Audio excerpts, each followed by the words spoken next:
12장 1절에서 11절까지 말씀 봉독하겠습니다. 형제들아, 신령한 것에 대하여 나는 너희가 알지 못하기를 원하지 아니하노니 너희도 알거니와 너희가 이방인으로 있을 때에 말 못하는 우상에게로 끄는 그대로 끌려갔느니라.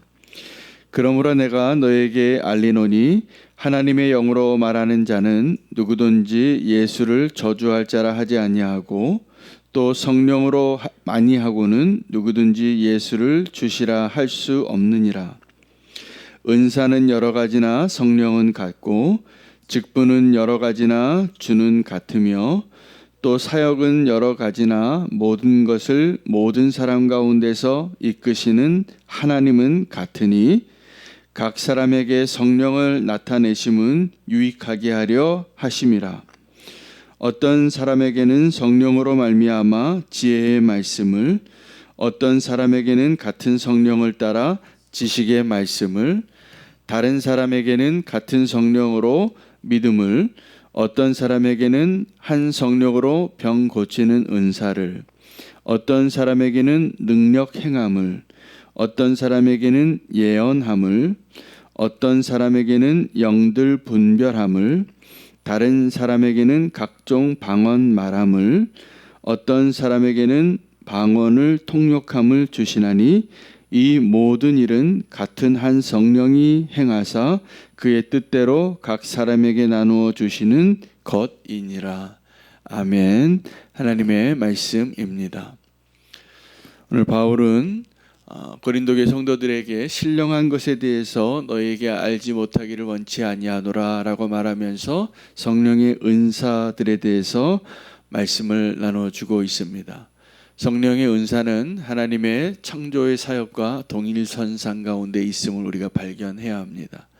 하나님께서 우리 모든 지체들을 한 사람 한 사람들을 만드실 때 어떻게 만드셨냐면 한 사람도 똑같은 사람이 없게 하셨습니다. 그래서 우리가 과학이 발전되고 문명이 발전돼서 어떤 사람을 인식하고 또 구별하기 위하여 생체의 한 부분을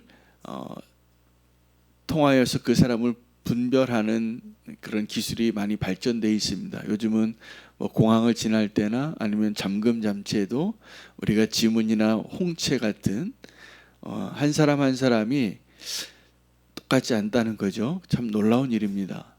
이 지구상에 얼마나 많은 사람이 있습니까? 그리고 그 많은 사람이 있어 왔습니까? 앞으로 또 얼마나 많은 사람이 태어나겠습니까? 하나님의 창조의 능력은 이거 하나만 봐도 대단합니다. 한 사람 한 사람을 고귀하게 유일한 존재로, 이름을 부르는 존재로 창조하셨기 때문에 우리가 어떤 관계에 있어서도 한 사람 한 사람을 존중하는 것이 왜 필요하냐면 그것이 하나님의 창조를 인정하는 겁니다. 우리가 보기에 아무리 부족하고 내 눈에 하찮게 보이고 또 원수같이 보여도 함부로 대할 수 없는 거죠. 왜냐하면 그 가운데 하나님의 창조의 능력과 의도가 있기 때문입니다. 그 한 사람을 빚을 때 하나님께서 얼마나 고귀하게 만드셨는지. 제가 요즘 다리가 다쳤잖아요. 그런데 이 다리가 회복되어지는 것을 느끼면서 참 병원의 치료도 참 훌륭하지만 이게 하나님이 몸을 스스로 회복하게 만드셨다는 걸 제가 요즘 하루하루 체감해요. 그것이 느껴지기 때문에요. 이렇게 쩔뚝거리는 그 강도가 조금씩 달라지는 거 보면서 내가 조금 나아지고 있구나. 하나님이 치유하고 계시는구나. 그걸 느낍니다. 제가 또 다리를 다쳐서 이렇게 좀 쩔뚝거려 보니까, 그리고 이렇게 공항에 갈 때 제가 이렇게 휠체어 타고 패스트 트랙으로 이렇게 그것을 섬김을 받아 보니까 제가 신세계를 경험했습니다. 근데 이것이 너무나 특별한 서비스이기 때문이기도 하지만 첫째는, 또 하나는 이렇게 다리가 좀 불편하시고 뭔가가 어려운 사람들은 이렇게 봤겠구나, 이렇게 살았겠구나. 그걸 제가 짧은 시간에 경험해 본 거예요. 우리는 그걸 모릅니다. 맨발로 자유롭게 이게 자연스럽게 걸을 수 있다는 것이 얼마나 어렵다는 게, 이게 불편해 보니까 아는 거죠. 다쳐 보니까 알고. 근데 하나님께서는 그렇게 다양한 사람들을 만드셨는데 우리는 어떤 사회적인 통념으로 정상적인 범위에 있는 사람을 정상이라고 말하고, 그렇지 않은 사람을 비정상이라고 생각하는 경향이 있습니다. 네, 이건 우리의 기준입니다. 하나님의 기준에는 비정상이 하나도 없습니다. 어떠한 모습으로 어떠한 존재로 살아가든지. 오늘 바울은 고린도 교회에게 이 성령의 은사를 설명하면서 신령한 것에 대해서 이야기하겠다고 말합니다. 그러면서 이렇게 이야기해 두 가지를 언급하는데, 너희가 이전에는 어떻게 다른 영에 의해서 영향을 받으며 살았는지를 이야기합니다. 그것을 2절에 너희가 이전에는 너희도 알거니와 너희가 이방인으로 있을 때 말 못하는 우상에게로 끄는 그대로 끌려갔느니라. 이게 우상이 끄는 그대로 끌려갔느니라라는 그 표현이 영어 성경에는 너희가 그 당시에 말 못하는 우상에게 영향을 받았느니라 이렇게 말하고 있습니다. 여러분, 우리가 이전에 하나님 알지 못할 때, 세상에 속한 자로 있을 때 우리는 다 지금도 그런 사람들이 존재한 것이죠. 지금 이 시대에 아직도 복음을 듣지 못하고 주님을 인격적으로 알지 못하고 온전히 믿음으로 거듭나지 못하고 그 가운데 살아가는 사람들은 다 어떠한 모습이냐 하면 그 영향을 받는 겁니다. 영적인 세계. 그러므로 이 세상의 풍조를 따라가는 그 흐름이 있습니다. 그것을 우리가 말하는 대로 유행 따라 살아가는 거죠. 근데 이 세상의 풍조로 따라가는 그러한 이 영적인 세력을 언급하면서 또 하나는 너희가 성령이 아니고서는 예수를 주라 할 수 없고, 그리고 예수를 저주한다고 말할 수 없는 자가 된다는 거예요. 이것이 성령의 역사라는 거죠. 3절 말씀입니다. 그러므로 내가 너에게 알리노니 하나님의 영으로 말하는 자는 누구든지 예수를 저주할 자라 하지 않습니다. 또 성령으로 아니하고는 누구든지 예수를 주라고 말할 수 없습니다. 여러분, 우리가 이렇게 오늘 우리 모두 다 주님을 고백할 수 있으시죠? 예수 그리스도가 나의 주이시죠? 아멘이시죠? 근데 우리가 이런 얘기도 듣습니다. 침묵이라는 소설에도 나온 것처럼 막 핍박받는 시대에 예수를 밟고 얼굴을 밟고 지나가라 그러면 믿음이 연약한 사람은 살려고 예수를 부인하고 밟고 지나갈 수도 있겠죠. 초대교회 시대 때 이 주를 고백하기 위하여 이 로마 황제에게만 사용할 수 있는 칭호를 사용해서 예수 그리스도를 불렀습니다. 하나된 주를 고백하기 위하여. 자, 그때 그 성도들 가운데는 믿음이 연약한 성도들 중에서 그 주를 고백하는 것을 배신하거나 실패한 사람들은 성찬에 들어오지 못하게 했습니다. 이때 그들은 그 주라고 고백하지 못하는 것에 대해서 세상의 권력을 가진 자들은 교회를 핍박하기 위해서 그것을 시험해 본 것이죠. 그래서 네가 이것을 주라고 고백하는 자이냐 아니냐, 주라고 고백하면은 죽이고 예수를 주라고 고백하지 않으면 살려주겠다고 하는 고백 가운데 어떤 사람은 그것을 고백하고 고백하지 못했을 겁니다. 그것은 믿음의 크기이겠죠. 근데 더 중요한 것은 세상이 아는 거예요. 이 세상이 이 주라고 고백하는 것은 오직 성령의 역사로 그것이 가능하다는 것을 누가 아냐면 세상도 아는 거죠. 그래서 그것으로 시험하려고 한 것입니다.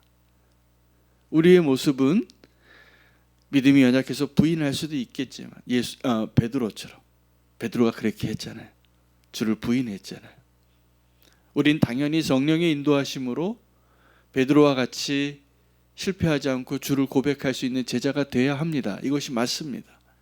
그런데 그러지 못할지라도 그것은 우리의 의지가 연약한 것이지 우리가 주라고 부르는 것은 오직 성령으로만 가능하다는 거예요. 그 세상도 그것을 아니까 그것을 테스트하려고 한 것이죠. 중요한 것은 우리가 예수 그리스도를 주라고 고백할 수 있는 것은 성령의 역사하심이라는 것입니다. 아멘이죠. 자, 그리고 나서 이 은사의 다양함과 성령의 하나 되심을 설명하면서 세 가지로 표현합니다. 이렇게 표현합니다. 4절, 5절, 6절에 은사는 여러 가지나 성령은 같고, 직분은 여러 가지나 주는 같고, 사역은 여러 가지나 하나님은 한 분이시라. 이게 다 같은 이야기입니다. 은사, 직분, 사역, 이것은 아주 다양해요. 우리의 얼굴이 다양한 것처럼, 우리의 존재가 다양한 것처럼 그리스도의 몸은 그 다양함 가운데 있습니다. 여러분, 믿음이 성숙한 사람이라는 증거가 뭐냐면 그 다양함을 인정하는 자가 되는 것입니다. 꼭 기억하시기 바랍니다. 나와 다르지만 그것이 틀린 게 아니라는 거죠. 그게 그리스도의 몸이에요. 그래서 다양함인데 오늘 그 은사를 9가지를 설명합니다. 그 9가지가 누구에게는 지혜를, 누구에게는 지식을, 누구에게는 믿음을. 여러분 기억하십시오. 믿음도 나의 능력이 아니라 선물입니다. 믿음을, 누구에게는 치유하는 능력을, 누구에게는 정말 능력을 주고, 예언을 하는 능력도 주고, 분별하는 능력도 주고, 방언하는 능력, 은사도 주고, 그것을 통역하는 은사도 주신다는 거예요. 이것은 마치 우리가 살아갈 때, 여러분 마트에 가서 우리가 원하는 거, 그냥 사과 먹고 싶으면 사과를 돈 얼마 내고 사고, 귤 먹고 싶으면 귤 얼마 내고 사는 것이 얼마나 큰 축복입니까? 만약에 일을 우리가 다 한다고 하면 사과 하나 먹고 싶으면 10년도 기다려서 이렇게 나무 심고 열매 맺어야 되고, 파 하나 먹고 싶으면 그렇게 가서 파 농사 짓고 이렇게 산다고 생각해 보세요. 얼마나 힘들겠습니까? 그러나 이 세상에 우리가 다양한 직업을 가지고 자기가 하는 일들을 통해서 서로 상부상조하고 서로 자기의 역할을 감당하는 것이 이 사회에 이바지하는 거예요. 그 직업이 어떠한 거든지 상관없이 그것은 다 고귀한 일입니다. 그것을 통해서 누군가를 섬기는 거예요. 누군가가 이것을 손쉽게 누리고 함께 누릴 수 있도록. 이 세상도 그렇게 돌아가는데 교회는 어떨까요? 더욱더 그렇습니다. 교회 하나님이 성령의 은사로, 주가 주시는 그 직분으로, 그리고 그 사역의 그 다양함이 한 하나님이 주시는 것으로 우리는 그 다양함 가운데 그리스도의 몸을 세우고 그 교회가 되어져 가는 것입니다. 그러므로 그 다양함 속에서 우리가 오늘 발견해야 할 것이, 그 다양함을 이루어 가시는 그 하나님이 창조주 하나님의 동일선상에 있다는 것을 아셔야 됩니다. 하나님이 한 사람 한 사람을 그 다양하게 창조하신 것처럼 지금도 그 다양한 사람들이 우리의 몸을 더 풍성하게, 더 아름답게, 더 누군가에게 도움이 되게. 여러분, 그러다가 보면 어떠한 일까지 우리가 이해하게 되냐 하면, 내 인생에 나를 괴롭히는 사람도 나에게 유익한 겁니다. 내 인생의 고난도 내게 유익한 겁니다. 여러분, 제가 어저께 맥주의 말씀을 묵상하다가 그 악인들을 제거하는데 빨리 다 제거하는 것을 구하지 말라는, 악인들이 다 사라지는 것을, 그것을 소망하지 마라. 그 악인들이 다 없어지면 들짐승이 생긴다는 거예요. 그래서 네가 더 곤란해진다는 거예요.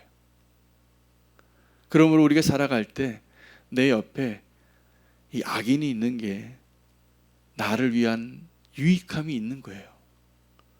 그래서 내가 저렇게 살지는 말아야지라고 깨달을 수도 있고, 나를 괴롭히는 것으로 인해서 내가 더 하나님을 바라보게끔 나를 몰아가는 것처럼, 나를 인도하는 목자의 손길처럼 악인도 역할을 하는 거예요.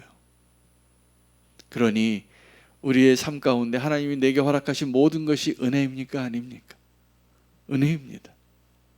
그렇게 우리를 인도하고 계시고 우리의 삶을 빚어가시고 주의 몸된 교회를 세워가고 있다는 것을 알라는 겁니다. 이 신령한 것들에 대해서 깨닫기를 원하는 오늘 이 바울의 메시지 가운데 성령님께서 그렇게 인도하시는데, 성령님이 어떠한 분이시냐 하면 너무나 인격적인 분이십니다. 우리를 위로하시고 우리를 도우시고 우리에게 능력이 되시고 이런 은사를 주시는 분이에요. 그러므로 우리가 살아가는 모든 삶의 영역 가운데 성령의 역사하심이 있는 겁니다. 믿는 자들에게. 오늘 그것을 기억하고 기도하게 되면 이 풍성한 은혜를 우리가 감사하며 살 수 있는 것이죠.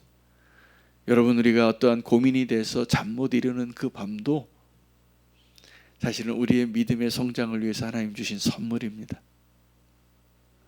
우리에게 다 좋은 것만으로 우리가 좋지 않습니다. 고단한 날이 있어야 아주 작은 것 하나에도 감사함을 누리는 것처럼 오늘 성령님께서 우리 가운데 우리 안에 내주하시고 믿음의 공동체 안에 거하시고, 여러분, 교회는 성령의 역사입니다. 성령의 산물입니다. 사도행전을 펴시면 교회가 언제 시작이 되어진지 우리는 확실하게 구별하는 겁니다. 예수님께서 올라가시고 이렇게 약속하셨어요. 성령이 너에게 임하시면 너희가 권능을 받고 예루살렘과 유대와 사마리아와 땅끝까지 이르러 내 증인이 되리라. 그 말씀하시고 올라가셨잖아요. 그리고 오순절 한 열흘 뒤에 부활하신 예수님 보시고 승천하신 것 보고 한 열흘 뒤에 성령이 임하셔서 마가의 다락방에서 교회가 시작이 되는 것. 그리고 그 교회가 예수님이 예언하신 그 그대로 온 땅에 확장되어지고 있습니다. 땅끝까지. 그래서 우리는 그 교회로 오늘 이렇게 말세라고 여기는 이 시대에 성령이 통치하시고 성령이 이끄시고 성령이 내주하시는 예수님의 제자로 우리가 교회로 세워져 가는 것을 꼭 기억하시기를 바랍니다. 오늘 성령의 선물들, 은사들, 은사, 직분, 사역, 이 모든 것들이 하나의 하나님의 인도하심과 역사하신 가운데 허락되어지신 것을 알고 더 성령 충만한 성도님들 되시기를 바랍니다. 오늘 성령의 은사에 대해서 고린도 교회 성도들에게 말해주었는데 갈라디아에서는 성령의 열매에 대해서도 이야기해주고 있습니다. 성령 충만한 성령의 사람 되시기를 축복합니다. 오늘 말씀 붙잡고